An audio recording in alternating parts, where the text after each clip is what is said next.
দিয়ে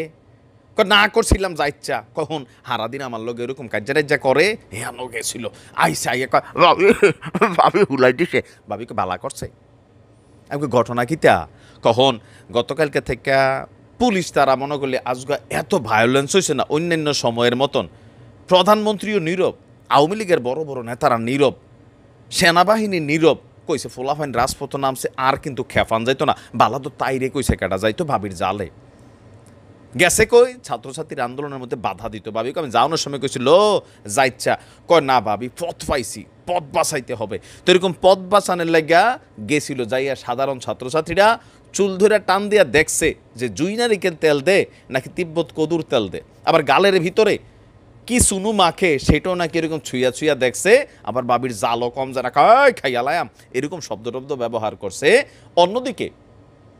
বিভিন্ন জায়গায় আবার ছাত্রলীগও মাঠে নামছে দেখেন এই পরিস্থিতিটাকে আপনাদেরকে আরও বিগড়াইতে ইচ্ছে করে মান সম্মান আর নষ্ট করেন না ভাবটা একটু বুঝছেন সারা বাংলাদেশের নমুনাটা দেখা বোঝেন না 15 বছরে আপনারা বিশেষ করে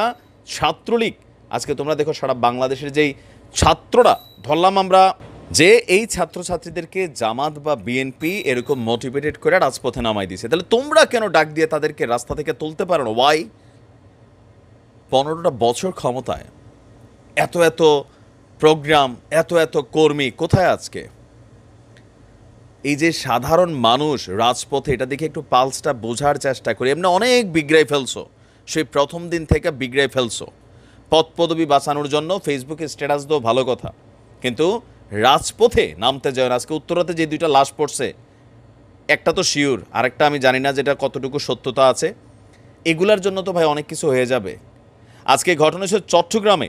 অন্তত 10 কিলোমিটার সড়কে 3.5 ঘন্টা ধরে মিছিল করছিল শিক্ষার্থীরা এই সময় শিক্ষার্থীরা নগরের ওয়াসামরে আপনার পুলিশের একটা বক্স ভাঙচুর এবং সাজোয়াজানে ঢিল ছোড়েন একই এলাকায় ছাত্রলীগের একটি অপপক্ষ অবস্থান নিয়েছিল পরে শিক্ষার্থীদের ধাওয়া খেয়ে বাগমনিরাম গলির দিকে তারা আশ্রয় নেন আর এছাড়া আমরা যেই মহিলাদের হাতাহাতির দৃশ্যটা দেখলাম সাধারণ ছাত্রছাত্রীদের সাথে সেটা হচ্ছে আপনার নরসিংদীতে মহিলা লীগ আপনার যেই সকল নেত্রীরা আছেন তবে আমি এদেরকে দেখে মনে হয়েছে এরা কেউই উচ্চ পর্যায়ের কোনো নেত্রী না একদম দলীয় জাস্ট হচ্ছে পদ পদবি আছে কিনা জানিও না দুই সেটটা যেইভাবে ক্ষিপ্ত হয়েছিল বাকি যারা আছিল পাশে সবাই আবার শান্তই ছিল আমি দেখছি তো সেখানে শিক্ষার্থীদেরকে বাধা দিতে গেলে তাদের সাথে ধস্তাধস্তি ধাওয়া পাল্টা দেওয়া হয় তবে আজকে সারা বাংলাদেশের মধ্যে সবচেয়ে সুন্দর আন্দোলন হয়েছে আমার কাছে মনে হচ্ছে পাবনাতে পুলিশি নিরাপত্তায় সাধারণ ছাত্রছাত্রীদেরকে আন্দোলন করতে দেওয়া হয়েছে কিন্তু সিলেট চট্টগ্রাম ঢাকা বরিশাল মানে বিভিন্ন জায়গায় যেখানে হয়েছে সেখানে কিন্তু পরিস্থিতি অনেকটা খারাপ ছিল ধাওয়া পাল্টা ধাওয়া সবচেয়ে খারাপ আজকে আন্দোলন হয়েছে উত্তরাতে সেখানে যুবলীগ এবং ছাত্রলীগের কিছু কর্মী মাঠে নামছে এমনটাই বিভিন্ন গণমাধ্যমে আসছে এমনকি প্রকাশ্যে কে বা কাহারা হেলমেট পইরা আমরা দেখেছি গুলি ছুঁড়েছে আন্দোলনরত ছাত্রছাত্রীদের দিকে এখন এরা কারা হেলমেট বাহিনী কারা এরা আমরা চাই এদের ফুটেজ কিন্তু গণমাধ্যমে চলে আসছে 24 ঘন্টার মধ্যে এদেরকে গ্রেপ্তার করা আমি আমার ছাত্রলীগের বা যুবলীগের বা আওয়ামী লীগের অনেক ভাই আছেন এই মুহূর্তে যারা উস্কানি দিচ্ছেন এক ধরনের মাঠে থাকতে হবে আপনার ছেলে কই আছে আমার সোজা অ্যান্সার আমি সবসময় সোজা অ্যান্সারের দিকে হাঁটি বিদেশ থেকেও আমরা যারা বলি যে রাজপথ ছাইরো না তা আমি কি রাজপথে নামছি আমার ছেলেরে নামাইছি নামাই নাই আবার বাংলাদেশ আওয়ামী লীগের মধ্যে এই মুহূর্তে এখন অনেক নেতারা বলতেছে রাজপথে টিকে থাকতে হবে তো তোমার ছেলে যে বিদেশ আছে টিকিট কাটাইয়া নিয়ে আসো আইনা রাজপথে দাঁড়া করাইয়া বলো যে ছাত্রলীগের বাকি নেতারা নামো বোঝেন নাই আমাদের দিয়ে কাটাকাটিটা চলে আমাদের দিয়ে কাটাকাটি অলওয়েজ চলে আমি সবসময় যেটা আমার কাছে লিগেল মনে হয় আমি ওই আন্দোলনের জন্য ডাক দিতে পারি না যে আন্দোলন আমি নিজে না যাইয়া অন্যের ছেলেরে নামাই দিয়া মারা গেলে ওরা যাইবা আমি ফেসবুকে স্ট্যাটাস দিব